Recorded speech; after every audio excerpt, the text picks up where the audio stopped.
As a corporate social responsibility के तौर पे कुछ साइकिल ऑफ गुडनेस जैसे आपने कहा, वो उसको बच्चों को जो है कुछ डेवलपमेंट, ह्यूमन रिसोर्स डेवलपमेंट की जाए। तो उसमें बेहतरीन है कि आप उसको छोटी एज से स्टार्ट करें। जो 10 से 14 साल के बच्चे, उनमें तो ये 12 साल पहले आइडिया आया, लेकिन वो 12 साल से ये आप इस तरह ये इस तरह का हो रहा है। लेकिन ये सिर्फ पाकिस्तान में नहीं है, ये हमारा एशिया ग्रुप जो है वो पूरे एशिया में कर रहा है, क्योंकि आपको पता है गुर्बत जो है वो सिर्फ इंडिया, पाकिस्तान, बांग्लादेश, इंडोनेशिया, और इस साल हमने फिलिपाइन में भी जून में फिलिपाइन में किया। दूसरा हर साल 2 क्लिनिक हम इस तरह के करते हैं, हर साल 2 कैंप्स होते हैं। दो कैंप्स होते हैं। मुझे एक जो यानी लॉजिकल सवाल जहन में आ रहा है कि जो इंटरनेशनल कोचेस होते हैं बाकी इलाके तो शायद पर्सपेक्टिव वाइज, परसेप्शन वाइज उनको इतने गैर महफूज ना लगते हों, लेकिन पाकिस्तान आना और हमारा क्योंकि ऐसा कोई बहुत बड़ा नाम फुटबॉल के खेल के हवाले से नहीं भी है, आपको कभी मुश्किल हुई कोचेस को यहाँ बुलाने में? अब जैसे मैंने कहा कि 12 साल से ये क्लिनिक हो रहा है, लेकिन पहली दफ़ा हम इसको पाकिस्तान में लाने में कामयाब हुए हैं। और इसका main reason you have summed it up कि किसी को कन्विंस करना आज से कुछ साल पहले तक कि वो पाकिस्तान में आए और आके बच्चों के साथ काम करें, तो वो बहुत मुश्किल था। लेकिन अब हालात ऐसे हो गए थे कि हमने उनको कन्विंस किया और वो आए पाकिस्तान, उन्होंने बहुत इन्जॉय किया। मैं आपसे कहना चाहूँगी कि अक्सर हम अपने घर में जो बच्चे होते हैं उनको बड़े मुख्तलिफ अंदाज में ट्रीट करते हैं, लेकिन हम कभी नहीं सोचते कि ऐसे अंडर सर्व्ड इलाकों में जहाँ बच्चा हर तरह के मेहनत से, हर तरह की माशरे की बुराई से एक्सपोज्ड है, उसके नन्हे जहन पे क्या असर पड़ रहा है। यानी आप सोचें कि उसके इर्द गिर्द माशरे की हर बुराई है, उसमें गंदगी भी है, उसमें मौक़े का ना होना भी है, उसमें तशद्दुद भी है, उसमें ड्रग्स भी है। ऐसे इलाके के बच्चे को अगर आप एक मस्बत राह दिखा दें तो आई थिंक कि उसकी ज़िंदगी को संवारने और बदलने में बड़ा मुनफरिद किरदार अदा कर सकता है। एक्चुअली यही आइडिया इसके बिहाइंड था, क्योंकि ये उस वक्त ना पुख्ता ज़हन होता है 10 से 14 साल के दरमियान। तो ऐसी एज में अगर आप बच्चों को उसकी कोई हेल्दी एक्टिविटी देते हैं, जैसे स्पोर्ट्स एक, क्योंकि अगर आप एजुकेशन की तरफ जाते हैं तो उसके लिए आपको एक लंबा टाइम चाहिए, आपको स्कूल सिस्टम डेवलप करने पड़ते हैं और उसमें, लेकिन स्पोर्ट्स एक एक्टिविटी है कि आप एक शॉर्ट टर्म में अपना ये गोल जो है वो गेन कर सकते हैं कि उनको माशरे में उनको एहसास हो कि हम भी पॉजिटिव रोल अदा कर सकते हैं। अच्छा, और उन बच्चों को ये भी इम्पोर्टेंट है कि वो एक लेवल प्लेइंग फील्ड की हम अक्सर मिसाल दिया करते हैं अपॉर्चुनिटीज़ के हवाले से, लेकिन जो फील्ड होता है खेलने का वो असल में लेवल प्लेइंग फील्ड हो जाता है। बिकॉज वहाँ पे जब आप खिलाड़ी भी बच्चे साथ आके खेलते हैं तो ये एहसास नहीं होता कि किसके पास कितने पैसे हैं या कौन किस इलाके से रहता है, फिर आपकी सलाहियत ही आपकी पहचान बन जाती है। लेकिन मुझे ये बताएं कि जैसे आपने कहा कि पढ़ाई तो लॉन्ग टर्म है, लेकिन स्पोर्ट्स के लिए भी तो इनको फील्ड्स चाहिए, इनको कुछ रिसोर्सेज चाहिए, स्पोर्ट्स किट्स चाहिए, ये सब कौन प्रोवाइड? ये हमने प्रोवाइड किए हैं, उनको किट्स प्रोवाइड किए हैं, शूज़ फुटबॉल के लिए वो, और फुटबॉल्स भी प्रोवाइड किए हैं। इसके अलावा हमने कोचेस को ट्रेन किया, लोकल कोचेस को, खास तौर पे जो गरीब इलाकों के जो थे। इस साल हमने मुबारक विलेज के बच्चों के साथ काम, को पता है वहाँ ऑयल स्पिल अभी हुई थी, तो दे वर वेरी वो फ्रस्ट्रेटेड थे वहाँ पे, तो उनको हम तो उनके लिए एक दिन बड़ा अच्छा गुजरा, वो हंसी मजाक में, और वो बच्चों ने बहुत एंजॉय किया। इसी तरह कुरंगी के बच्चों के साथ हमने काम किया। और ये जो ख़ास तौर पे कराची में जो आपको ट्रैफिक लाइट्स पे बच्चे मिलते हैं जो गाड़ियों के वाइपर लेके गाड़ियाँ साफ कर रहे होते हैं या कुछ चीज़ें बेच रहे होते हैं या मांग रहे होते हैं बैगिंग, इन बच्चों को लेके वो हम उनको जमा किया और उनको जाके इंटरनेशनल रियल मैड्रिड के कोचेस से उनकी ट्रेनिंग करवाई, तो उनकी तो खुशी जो है वो देखने वाली थी। बल्कि जो जिनके लैंग्वेज बैरियर आता है नवीद साहब, नहीं, उसमें हमने वो रखे हुए थे ट्रांसलेटर, लोकल, हाँ वो लोकल कोचेस थे जो ट्रांसलेट कर देते थे। आपको अपने आप में बड़ा एक्सपीरियंस होता है। आप और मैं अगर हम कोई नई ज़बान सीखें हमारे लिए मुश्किल है, लेकिन ये बच्चे ज़रा पिक भी जल्दी कर लेते हैं, तो that is a complete experience for them. Naveed साहब बहुत बहुत शुक्रिया यहाँ मौजूद होने का, and we just wanted to highlight the wonderful work you are doing. और ख़ास तौर पे इन बच्चों को अगर आप ट्रैफिक सिग्नल्स पे देखते हैं, इन बच्चों का बचपन भी बहुत इम्पॉर्टेंट है। और मेरे लिए एक बड़ी कंपेलिंग इमेज मैंने 1-1.5 साल पहले देखी थी। हमारे यहाँ तो हम बहुत सारी चीज़ों को फॉर ग्रांटेड लेते हैं, नवीद साहब जैसे लोग हैं जो हेल्प आउट कर देते हैं इन बच्चों को। मैंने अफ्रीका में अंडर प्रिविलेज बच्चों को जो बहुत ही गरीब थे, गुर्बत का ये आलम था कि आप सोचिए कि वो फुटबॉल भी अफोर्ड नहीं कर सकते थे। वो एक प्लास्टिक की थैली में उन्होंने पानी भरा हुआ था और उसको बतौर फुटबॉल वो इस्तेमाल करके खेल रहे थे। लेकिन वो खेल भी अपना खेल है और उसमें बड़ी खुशी वो महसूस करते हैं। इस बारे में सोचिएगा ज़रूर। एक छोटा सा ब्रेक लेते हैं and then we'll be right back.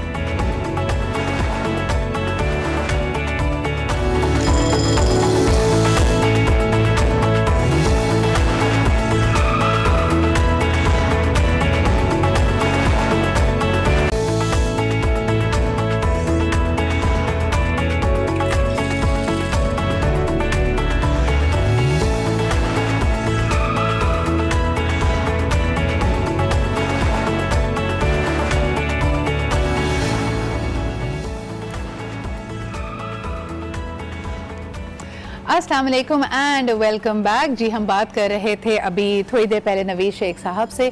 लेकिन जब भी कोई अच्छी बात की जाती है तो उसमें कभी कभार लगता है कि सच अगर ज़्यादा मिला दो तो वो कड़वी हो जाती है। बात अच्छी होती है लेकिन लगनी कड़वी लगती है और उसको हज़म करना कई लोगों के लिए मुश्किल हो जाता है। I have been a debater all my life और हमारी डिबेटिंग की ट्रेनिंग में सबसे पहली बात हमें यही सिखाई जाती थी कि जब आप किसी से आर्ग्यू करें तो मुद्दे पर रहना बहुत ज़रूरी है। जो आपका मौजू है उसके हवाले से बात कीजिए, उसके प्रोज एंड कॉन्स डिफाइन कीजिए, लेकिन पर्सनल अटैक ना कीजिए। लेकिन अगर हम अपने पार्लियामान की तरफ नज़र डालें तो ऐसा लगता है अभी हम सिर्फ पर्सनल ही हो रहे हैं। बहरहाल ये इस पर मज़ीद हमने बात करनी ज़रूरी है। थोड़ा सा बात को हज़म करने की तरफ आ जाते हैं कि हमारे मुल्क में अगर एक हाल ही में एक एस्टिमेट किया गया कि ख़वातीन में हम अक्सर देखते हैं कि ऑस्टियोपोरोसिस बहुत तेज़ी से फैल रहा है। इसमें हम कहते हैं कि आपकी हड्डियाँ कमज़ोर हो जाती हैं इस बीमारी में और उसमें विटामिन डी की, कैल्शियम की कमी है। इस कमी को पूरा करना बहुत ज़रूरी है। लेकिन यक नशुद दो शुद जिस तरह कहा जाता है, कई लोगों को सिर्फ यही मसला नहीं है कि वो ऑस्टियोपोरोसिस का शिकार हो रहे हैं, साथ में ये मसला भी है कि अगर वो दूध पीते हैं तो वो लैक्टोज इंटॉलरेंट भी होते हैं। इसकी मुख्तलिफ डिग्रीज लैक्टोज इंटॉलरेंट होने की पाई जाती हैं। मुझे बहुत अच्छा लगा ये सुन के ये पता करके कि अब डे फ्रेश ने लैक्टोज फ्री मिल्क पाकिस्तान में ऑफ़र किया है। रिलायबल नाम है और इसके अलावा ये मेरे ख्याल में बहुत सारे ऐसे लोगों की नीड को फुलफिल करेगा जो अपने आप को लैक्टोज इंटॉलरेंट पाते हैं लेकिन फिर भी उनकी विटामिन डी और कैल्शियम की जो इनटेक है उसको पूरा करेगा। So I hope you can give it a try and find out about it. लेकिन अब बढ़ते हैं हमारी मॉर्निंग हेडलाइंस की तरफ। जी जनाब, आप देख रहे हैं कि ये ऑपरेशन सदर में हो रहा है। इस पे हम डिटेल में भी बात करेंगे। लेकिन जिस तरह की गर्मा गर्मी झड़प हम देख रहे हैं ये हमारा मैक्रो इशू है, यानी यहाँ पे बड़े मसाइल, बड़े इश्यूज, बड़े चैलेंजेस का जिक्र किया जा रहा है।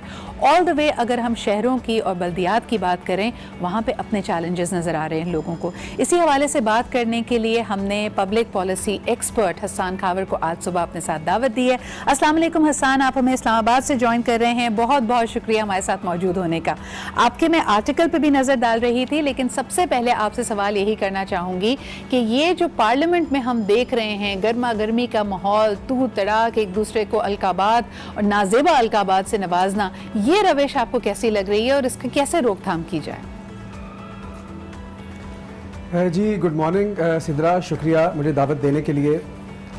आप देखें, बड़ी ये अनफॉर्चुनेट बात है ये जो अभी आपने दिखाया हेडलाइंस के अंदर कि एक दूसरे से गर्मा गर्मी और वो हो रहा है और बेसिकली करता है कि हमारी जो जमहूरियत है, हमारी डेमोक्रेसी है, अभी वो एक नेसेंट स्टेज पे है। वो अभी हम मैच्योर हो रहे हैं, अभी हम ग्रो कर रहे हैं। दुनिया भर की जो पार्लियामेंट्स हैं, अगर आप यूके में देखें, आप यूएस में देखें, यूके की पार्लियामेंट तो ह्यूमर के लिए मशहूर थी। उनका बहुत सारा जो जोक्स का स्टॉक है वो वहाँ से आता है। वहाँ पे विट है, वहाँ पे एक दूसरे से लोग मैनी फेस बात करते हैं। अभी तक अनफॉर्चुनेटली हम उस स्टेज पे नहीं पहुँचे, लेकिन हम उम्मीद कर सकते हैं कि शायद कुछ अरसे में हम भी उस डायरेक्शन पे चल पड़ेंगे। यानी हमारा जो एपेटाइट है तंजो मजाका वो नहीं है, आपने बिल्कुल सही कहा। लेकिन हसन, नेशन स्टेज क्या, अब तो 2 जमहूरी हुकूमतें अपना टर्म कंप्लीट कर चुकी है, 10 साल का अरसा गुजर चुका है। लेकिन बहरहाल हम उम्मीद ही कर सकते हैं कि ये जो हमारे कौमी रहनुमा हैं जिनको ये लीडरशिप पोजीशंस दी गई हैं, ये बेहतर रवैये और बेहतर अल्फाज का इस्तेमाल करेंगे। अब बढ़ते हैं कुछ आपके आर्टिकल की तरफ। और अभी हमने देखा कि सदर में भी तजावुज़ात के खिलाफ एक ऑपरेशन हुआ। आपने हाल ही में एक आर्टिकल लिखा अबाउट द लैंड माफिया इन पंजाब, और अगर जो फिगर्स आपने रिपोर्ट की उस पर नज़र डालती हूँ तो 263,000 कनाल इलीगली ऑक्यूपाइड थी जिसको खाली कराया गया है। ये गवर्नमेंट लैंड थी और इसकी वर्थ अगर मैं देखती हूँ, यानी इसकी अगर मालियत का अंदाज़ा लगाया जाए तो ये तकरीबन 87 अरब रुपए है। सबसे पहला सवाल तो ये पैदा होता है, जैसे आपने कुछ ट्रेंड्स का हवाला दिया कि ये ब्लैंकेट स्टेटमेंट हमें लगती है ना, यानी इसकी ज़रा डिटेल में अगर हम जाएं तो ये कैसे काबिज हुए हुए थे लोग इसके ऊपर, किस तरह उस शिकंजे से ज़मीन को निकाला गया है? देखिए सिद्रा, ये जो कब्ज़ा माफिया है या लैंड माफिया है, इसकी कई इकसाम हैं।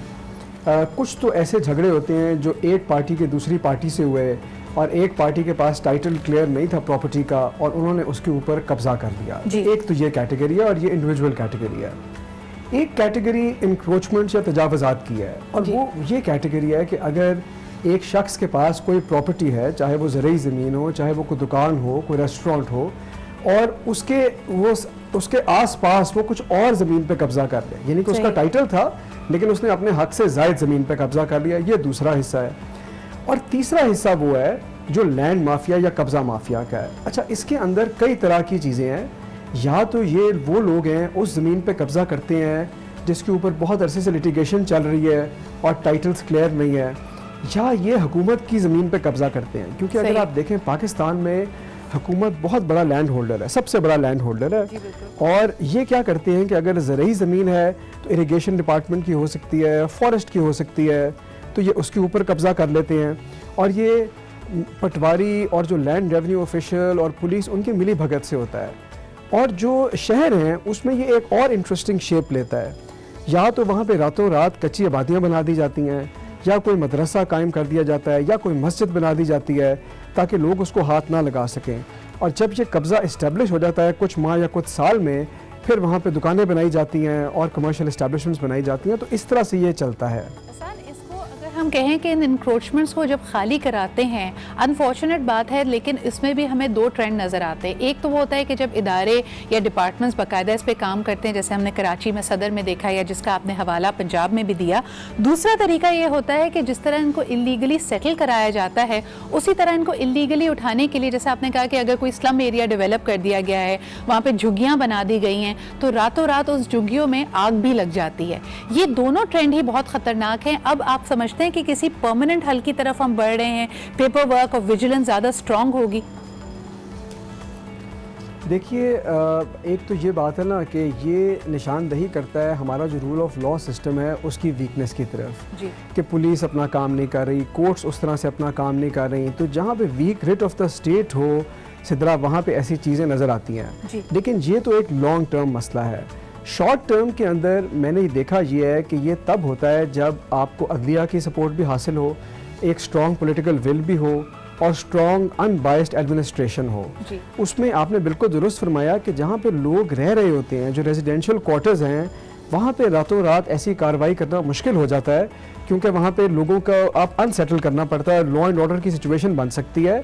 लेकिन मैं आपको बताऊँ कि इन कच्ची आबादियों के अलावा भी पेट्रोल पंप हैं, ज़रूरी ज़मीनें हैं, ऐसी जगह हैं जहाँ प्लाजे बने हुए हैं। तो बहुत सारी जगह अभी ऐसी कब्ज़े में मौजूद हैं सरकारी ज़मीन के, जहाँ पे लोग नहीं भी रह रहे और वहाँ से कब्ज़ा उठाना निस्बतन आसान है, लेकिन कई जगह पे हमें वो देखने को नहीं मिलता। और जो आपने कराची की मिसाल दी, देखिए नाजायज़ तजावुज़ात ख़त्म करना आसान है क्योंकि उसके अंदर इंडिविजुअल ओनर्स हैं, लेकिन जहाँ पे कब्ज़ा माफिया ऑपरेटिव है, असल चैलेंज वहाँ है कि वहाँ पे आप कितना इफेक्टिव ऑपरेशन करते हैं। हसन, इस बारे में क्या कहेंगे कि जो तजावुज़ात होते हैं या अगर वहाँ पे लिविंग क्वार्टर्स बना दिए जाते हैं, अक्सर जैसे आपने खुद भी इशारा किया कि जहाँ रिट ऑफ द गवर्नमेंट हमें वीक नज़र आएगी, वहीं पे ये पटवारी या इस तरह का सिस्टम, एक पैरेलल सिस्टम उभर के सामने आता है।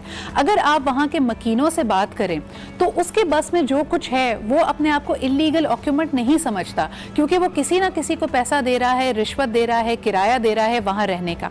अब जब इस तरह की कार्रवाई की जाती है, जिसमें आपने अपने आर्टिकल में प्रेज भी किया कि प्रेजेंट गवर्नमेंट की इसमें बड़ी एक स्ट्रॉन्ग विल नजर आई है, लेकिन ये विल उनके खिलाफ पब्लिक ओपिनियन को मोड़ देगी, क्योंकि लोग तो इससे नाराज होंगे।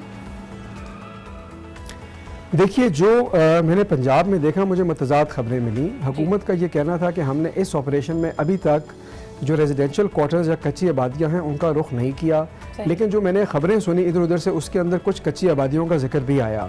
अब बात यह है कि अगर तो वो लोग कई बरस से वहाँ पे क़याम पजीर है और आपने उनको रीसेटलमेंट प्लान नहीं दिया और आप एक बड़े पैमाने पे इस तरह का ऑपरेशन करेंगे तो बिल्कुल सिदरा जो ओपिनियन है लोगों की वो हुकूमत के ख़िलाफ़ जाएगी। और अगर देखें कुछ लोग बरस से वहाँ रह रहे हैं, 10-15 साल हो गए हैं, तो हुकूमत का फ़र्ज़ बनता है, क्योंकि उनकी नाअहली की वजह से आज ये दिन देखना पड़ा है, और उनका यह फ़र्ज़ बनता है कि वो उनको रीसेटलमेंट प्लान दें। और अगर आप ये देखें जो अभी हुकूमत ने वादा किया 5 मिलियन घरों का, अगर आप बाकी ममालिक में देखें तो उसमें जो स्लम डेवलपमेंट है वो इस तरह के पैकेजेस का एक बड़ा अहम जुज़व होता है, क्योंकि वो भी हाउसिंग नीड्स के अंदर एक रोल प्ले करते हैं। हसन, आपने इस वक्त क्रेडिट दिया है मौजूदा हुकूमत को, मौजूदा पंजाब सेटअप को, लेकिन आपसे जानना चाहूँगी कि अगर हम पिछली हुकूमत की तरफ भी देखते हैं, गुज़िश्ता 5 सालों में भी, उस वक्त भी हमने देखा था कि LDA ने काफ़ी कार्रवाइयाँ की, बहुत सारे प्लाजास को बीच कंस्ट्रक्शन में रोक दिया गया था, गिरा दिया गया था, मस्मार किया गया था। तो ये उसी सिलसिले की कड़ी है, या उस वक्त ये मामला क्यों रुक गया था? ये कार्रवाइयाँ आगे नहीं बढ़ी थी, क्या कुछ लेन देन हो गई थी, या मामला रफा दफा कर दिया गया था? ये आप कैसे देखते हैं? देखिए, मैंने पिछली जितनी हुकूमतें हैं उसमें मैंने बहुत सारे ऑपरेशंस देखे, और वो जितने ऑपरेशन मैंने देखे हैं, जब मेरी मेमोरी मुझे याद पड़ता है, वो सिदरा तमाम थे नाजायज़ तजावुज़ात के ख़िलाफ़, कि आपने रेडियाँ उठा ली, आपने ख्वांचा फरोशों को उठा लिया, आपने दीवारें गिरा दी, आपने प्लाजास की जो कोई एक्स्ट्रा इलीगल स्टोरीज थी उनको गिरा दिया। लेकिन मैंने आज तक कभी कोई ऑर्गेनाइज्ड इनिशिएटिव कब्ज़ा माफिया के अगेंस्ट नहीं देखा। इस दफ़ा जो हो रहा है उसके लिए मैं क्रेडिट देता हूँ एडमिनिस्ट्रेशन को और क्लीन एंड ग्रीन पंजाब जो मैंने देखा पंजाब में, लेकिन उसके साथ साथ अदलिया को, क्योंकि होता यह है कि जब आप ऐसे ऑपरेशन करने जाते हैं तो लोग स्टे ऑर्डर अदालतों से लेके आ जाते हैं और एडमिनिस्ट्रेशन के हाथ बंध जाते हैं।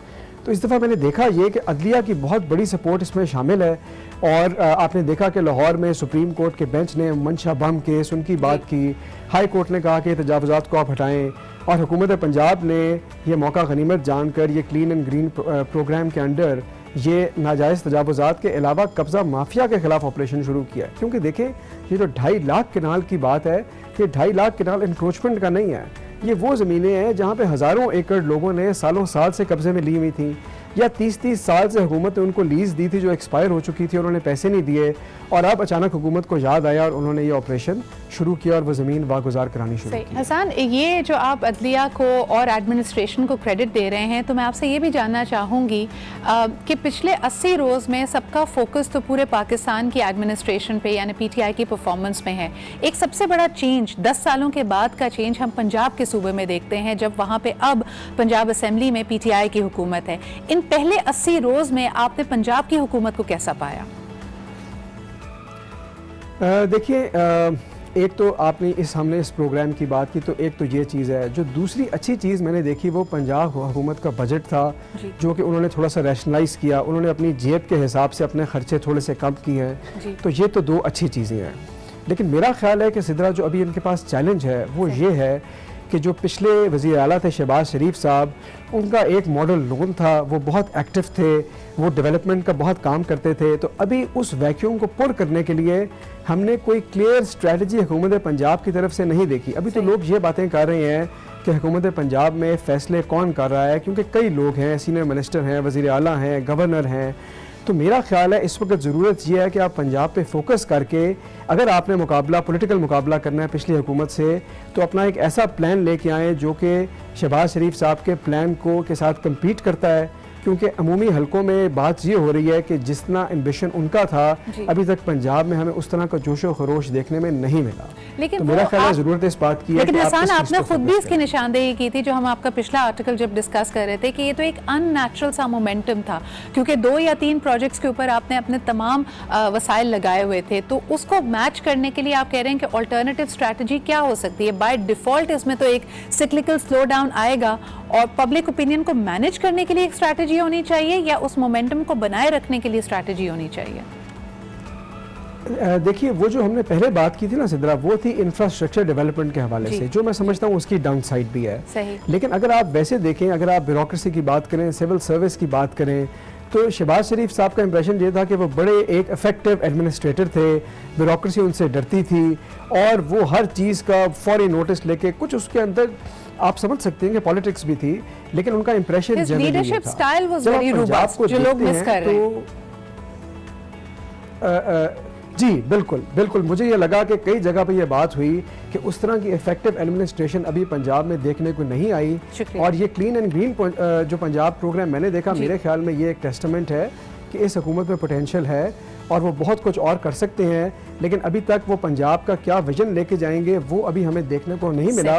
वफाकी हुकूमत के लेवल पे बहुत काम हो रहा है या बहुत बातें हो रही हैं, लेकिन वो जोशो खरोश अभी मैंने सूबाई सतह पे नहीं देखा। बहुत बहुत शुक्रिया हमारे साथ होने का हसन। एंड आई थिंक कि 18वीं का जो असल एसेंस है वो यही है कि सूबाई खुद मुख्तारी हो, और इस सूबाई खुद मुख्तारी का सिर्फ मतलब ये नहीं कि हुकूमती यानी सूबाई हुकूमतें भी वही हों जो वफाक में हुकूमत कर रही है, बल्कि वहाँ पे इतने आपको एम्पावर्ड लीडर्स नज़र आने चाहिए जो लग रहा हो कि वो फैसले खुद कर रहे हैं, हुकूमत को और हुकूमत की जिम्मेदारियों को खुद बखूबी निभा रहे हैं। एक हम ब्रेक की तरफ चलते हैं, ब्रेक के बाद वापस आएंगे तो बात करेंगे कुछ नया ट्राई करने की। हुकूमत, मुझे ऐसा लगता है कि आपके पास एक कायदा कवानीन होते हैं और इन कवानीन को आपने फॉलो करना है, इसमें कितनी गुंजाइश रह जाती है जनाब इनोवेशन की, ये एक बहुत बड़ा सवालिया निशान है, इस पर बात करते हैं। लेकिन अगर मैं आपको कहूँ इंडिविजुअली अपनी लाइफ में कि ट्राई करो कुछ डिफरेंट, तो आपके जहन में क्या आता है? इस पर बात करेंगे एक छोटे से ब्रेक के बाद।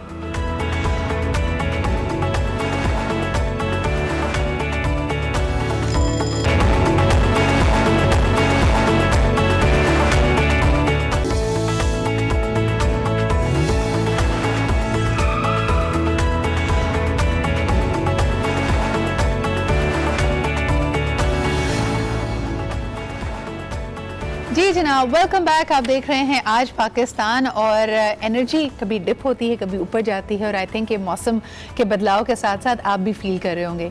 कई लोगों को लगता है कि मौसम में सर्दा यानी जब विंटर्स आते हैं तो वो थोड़े से सुस्त हो जाते हैं, और इतना मज़े का मौसम होता है जिसके अंदर आप ज़रा कॉफ़ी पिएँ, सूप्स पिएँ, तो जहन सोचने लगता है कि अगर ये मेरी डेली रूटीन ना होती तो मैं इस वक्त क्या कर रहा होता। हमने भी आज इसी चीज़ को आगे लेके चले हैं, क्योंकि मैंने जब ट्विटर पे देखा, इंस्टाग्राम पे देखा, तो एक हैशटैग है जो ट्रेंड कर रहा है, जिसका मानना है कि आप कुछ डिफरेंट क्यों नहीं ट्राई करते, यानी हैशटैग है हैशटैग ट्राई करो कुछ डिफरेंट। और इस डिफरेंट में बहुत सारी चीज़ें हो सकती हैं, यानी हम ना जानते हुए भी, सबकॉन्शियसली भी, लाशऊरी तौर पे भी बहुत ज़्यादा अपने ऊपर ब्लॉकेजेस लगाते हैं। यानी हमें लगता है लोग क्या कहेंगे, मैं ऐसा तो नहीं कर सकती, यानी सिंपल चीज़ें। हमारी कोशिश होती है कि ऐसे ड्रीमर्स एंड अचीवर्स से आपको मिलवाएं, जैसे हमारे साथ कल यमुना वराइच मौजूद थी, जो कि मोटरसाइकिल पे पाकिस्तान की सैर करती हैं और पहाड़ी इलाकों को भी जाके एक्सप्लोर करती हैं। लेकिन अगर आप इतना ज़्यादा कुछ एडवेंचर या रिस्क नहीं भी लेना चाहते, तो कोई भी छोटी सी चीज़, यानी अगर आपको लगता है कि आप अमूमी तौर पे बड़ी लाइट लिपस्टिक लगाती हैं, तो कोई अगर मौका ऐसा आए तो why not dress a little differently. या मैंने अक्सर ख़वातीन को देखा है कि ख़ास उम्र के बाद 40-45 क्रॉस करने के बाद उनको लगता है कि जी जो ब्राइट कलर्स हैं या जो शोख रंग हैं वो उनके लिए नहीं है, लोग क्या कहेंगे। और अजीब अजीब से मुहावरे आपको सुनने को मिलते हैं कि जी बूढ़ी घोड़ी और लाल लगाम, इस तरह मुझे लोग कहेंगे, मैं खुद ऑकवर्ड फील करूँगी। आई थिंक कि दिल आपका जवान और ज़िंदा होना चाहिए, और उसके लिए आपको जो चीज़ अच्छी लगे, चाहे म्यूज़िक अच्छा लगे, अच्छे रंग अच्छे लगें, ज़रूर आप उसको अपने अंदर इनकॉर्पोरेट करें।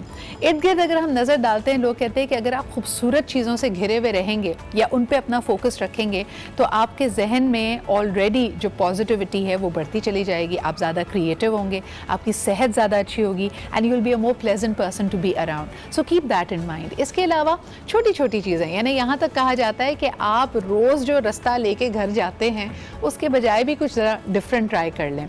या फिर अगर आप कोई ख़ास किस्म की क्यूज़ीन को ना पसंद करते हैं, जैसे आपको थाई फूड नहीं पसंद या इटालियन फूड नहीं पसंद, तो ट्राई करने में कुछ नहीं जाता, कुछ ज़रा सा डिफरेंट ट्राई कीजिए, क्या पता it will open up a whole new world for you.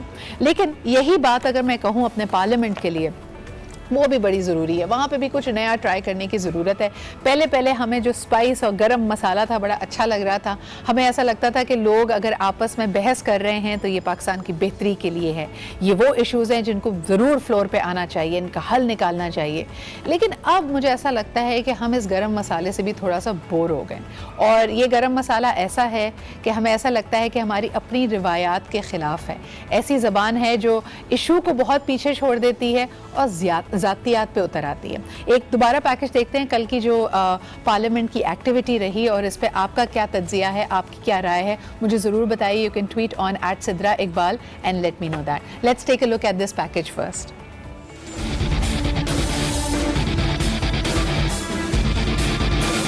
मैं गैर पार्लिमानी जबान इस्तेमाल करूंगा क्योंकि गैर पार्लिमानी काम नवाज शरीफ साहब की हुकूमत ने किए कि इस हद में भी चोरी करके पानी को बंद करके घसीटा गया है और बाकी सूबों का हक मारा गया है और ये वर्बल ऑर्डर्स के तहत किया गया है।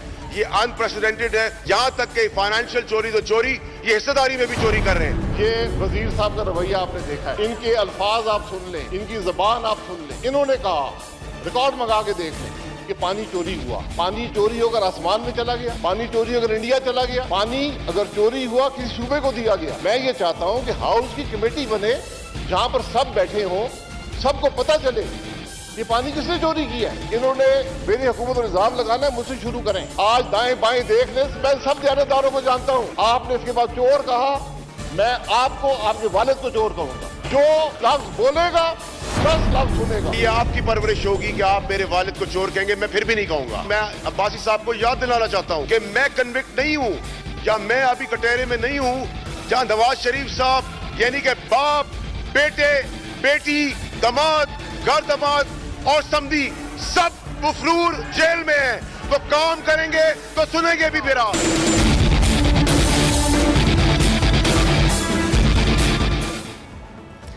क्या कह सकते हैं ऐसी सिचुएशन में? अफसोस, सद अफसोस। हमारे साथ मज़हर अब्बास साहब मौजूद हैं, सीनियर जर्नलिस्ट हैं, उनसे भी राय लेते हैं, तज्जिया लेते हैं। अस्सलाम वालेकुम मज़हर साहब, गुड मॉर्निंग।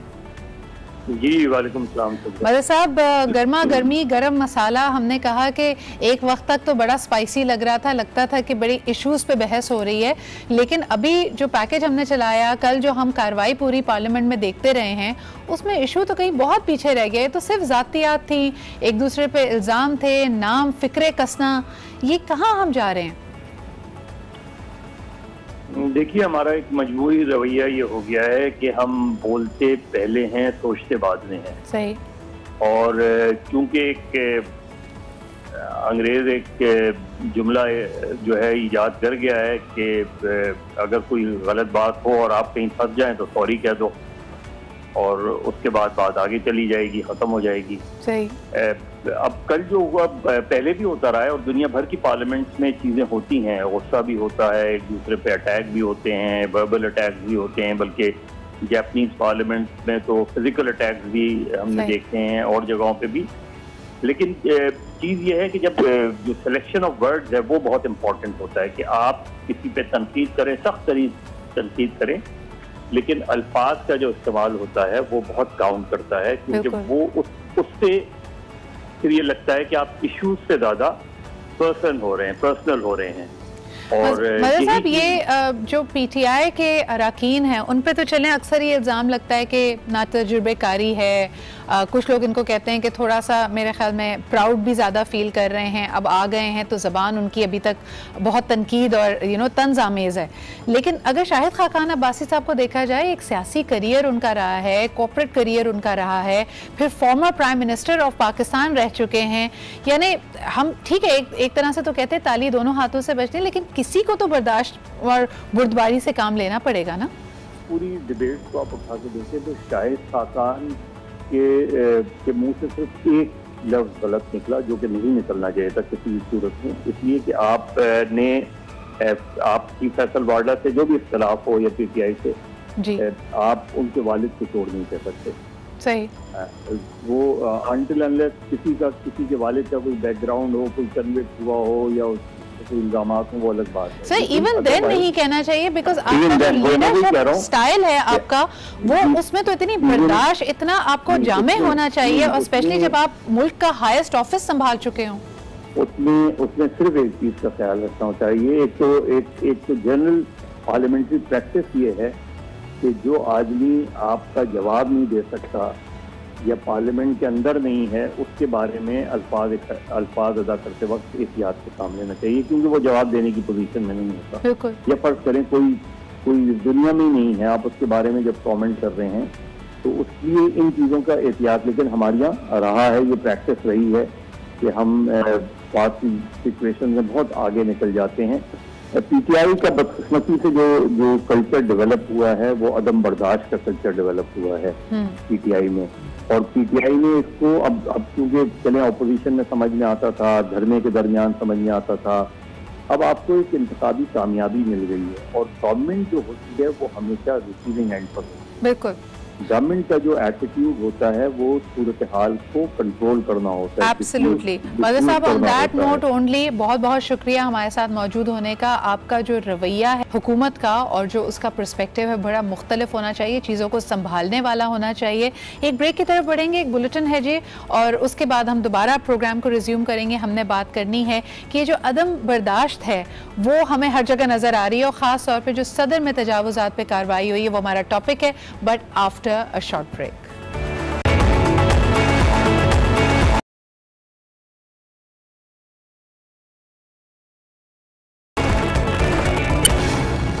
बात करते हैं कि तब्दीली आ नहीं रही, तब्दीली आ गई है, लेकिन इस तब्दीली को हम कितने खुले हाथों से वेलकम कर रहे हैं, एक बहुत बड़ा सवालिया निशान है। क्योंकि जब ऐसा आपको लगे है कि आपका शॉर्ट टर्म में नुकसान हो रहा है या जिस रविश पे आप चल रहे हैं उसमें थोड़ी सी तकलीफ गुजर कर आपको अपना रवैया बदलना पड़ेगा, तब हमें ये तब्दीली अच्छी नहीं लगती। और जो कि हार्ट ऑफ यानी तिजारती इलाका समझा जाता है, ट्रेड सेंटर है कराची शहर का, वहाँ पे के खिलाफ एक्शन हुआ। यानी ये सुप्रीम कोर्ट के ऑर्डर्स पे यहाँ पे मुख्तलिफ जो छज्जे थे, जो एक तरह से इंक्रोचमेंट। हमारे साथ मौजूद हैं फैसल सब्ज़वारी। अस्सलाम वालेकुम Faisal, thank you so much for being here. ये जो तमाम मामलात हैं इस पे जो तनकीद होगी वो सबसे ज़्यादा आप पे होगी, इसका कैसे सामना करेंगे? नहीं, बहुत मुश्किल होती है। आपने सदर की इंक्रोचमेंट की बात की, एम्प्रेस मार्केट की, तो मेयर कराची ने अपनी टीम और पुलिस को मिलकर कोई तकरीबन 70% इलाका खाली करा लिया। 2 महीने बाद वो दोबारा वहाँ शुरू हो गया, तो उन्होंने जब कोर्ट तो उस वक्त वो 70 के बजाय बमुश्किल 30-40% रह गया था इलाका कि हमारे जो एंटी इंक्रोचमेंट के डिपार्टमेंट्स हैं, ऑफिशियल्स हैं वो, और इलाका पुलिस, इनकी मिली भगत से ये इंक्रोचमेंट्स होती हैं जहाँ भी होती हैं, और बंद कर दें सड़कों के ऊपर सब, जिस दुकान कायम कर लें। जब अंग्रेज़ ने एम्प्रेस मार्केट डिज़ाइन की थी तो वो एक हब था और वो एक आर्किटेक्चरल शाहकार भी था लोगों की आमदोरफ्त के लिए। आप जिस तरह लंदन शहर में अगर जाते हैं तो कराची भी एक कॉलोनियल कि इसमें पेडेस्ट्रियन के उतने ही राइट्स होने चाहिए। अब तो इस शहर का माहौल ऐसा है कि बेचारा से जिसके पास कोई साइकिल, रिक्शा या बाइक नहीं है, ऐसा ही है। और एम्प्रेस मार्केट का मैं आपको बताऊं कि वी प्लान तकरीबन कोई 10 साल पहले, वही मैं चाह रहा था कि पार्किंग प्लाजा पहले से प्लानिंग था, वी एग्जीक्यूटेड इट, कंप्लीट है। 5000 गाड़ियों के उसमें पार्किंग स्पेस है। शदीद भी कहते हैं कि इस में जो ताजरों को नुकसान पहुंचाया जा रहा है उसके लिए भी कोई बैठकर इस डिपार्टमेंट के साथ ताजिर बरादरी एक कमेटी ऐसी बनाई जाए कि हम इस जो मसला है इसको हल करने के लिए कोई ऐसा कि ताजिर परेशान भी ना हो। और पे मैं फैसल का भी रिएक्शन, वो कह रहे हैं ये जस्टिस आपको खुश करने के लिए हो रही है लेकिन काफ़ी लोगों का नुकसान हो रहा है। Your perspective, your answer. देखिए, सुप्रीम कोर्ट है, मैं ये भी एग्री करता हूँ ये दोबारा आ जाएंगे, जैसे पहले हो चुका है मेरे सामने, आंखों के सामने, कम से कम पिछले 15 साल में 15 बार ऐसा हो चुका है शहर के मुख्तलिफ इलाकों में। लेकिन मैं इस बात से एग्री नहीं करता कि ताजिर बिरादरी को कोई नुकसान पहुंचाने के लिए हो रहा है। नहीं भाई, आप सिविक लाइफ को नुकसान पहुंचा रहे थे। आप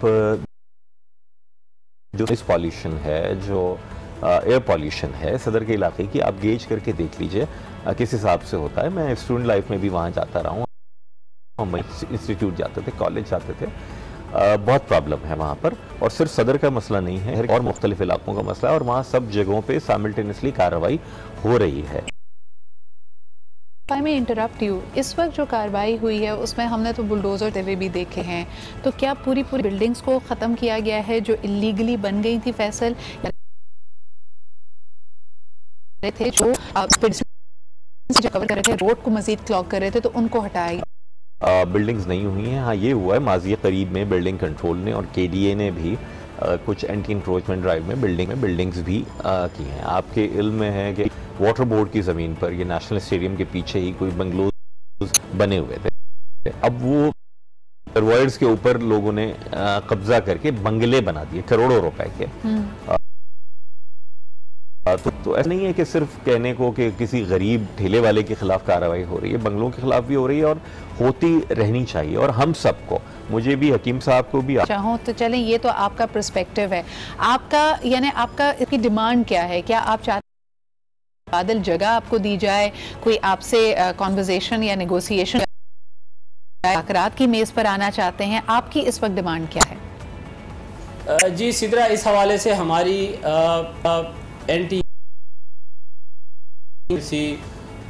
इनसे कई दफ़ा मीटिंग्स हुई, बातचीत की गई कि हमें कोई मुतबादिल जगह या कराची के ताजरों को मुतबादिल KMC DMC इसके लिए बिल्कुल भी तैयार नहीं है और हमें कोई मुतबादिल जगह ताजरों को जो है वो फराम नहीं की जा रही, जिसकी वजह से जो कराची के ताजिर हैं जिनके खिलाफ कार्रवाई कभी नहीं चाहेगा कि ये मामले रुका। कि मुख्तलिफ जगहों के ऊपर एहतजाज भी होगा और हम क्योंकि पॉलिटिकल तो हमें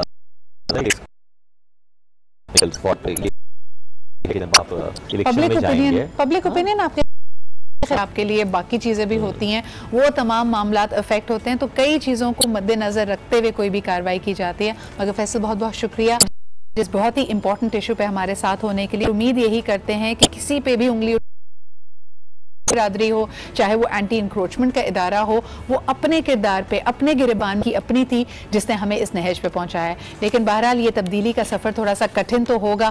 हम उम्मीद करते हैं कि ये इसी तरह आगे बढ़े। वंस अगेन, जब कोई आपसे बात फ्री मिल्क का भी, जो कि उन लोगों के लिए है जो कि लैक्टोज इंटॉलरेंट हैं, वैसे तो हमें तमाम गलत बातों के लिए इंटॉलरेंट हो जाना चाहिए, लेकिन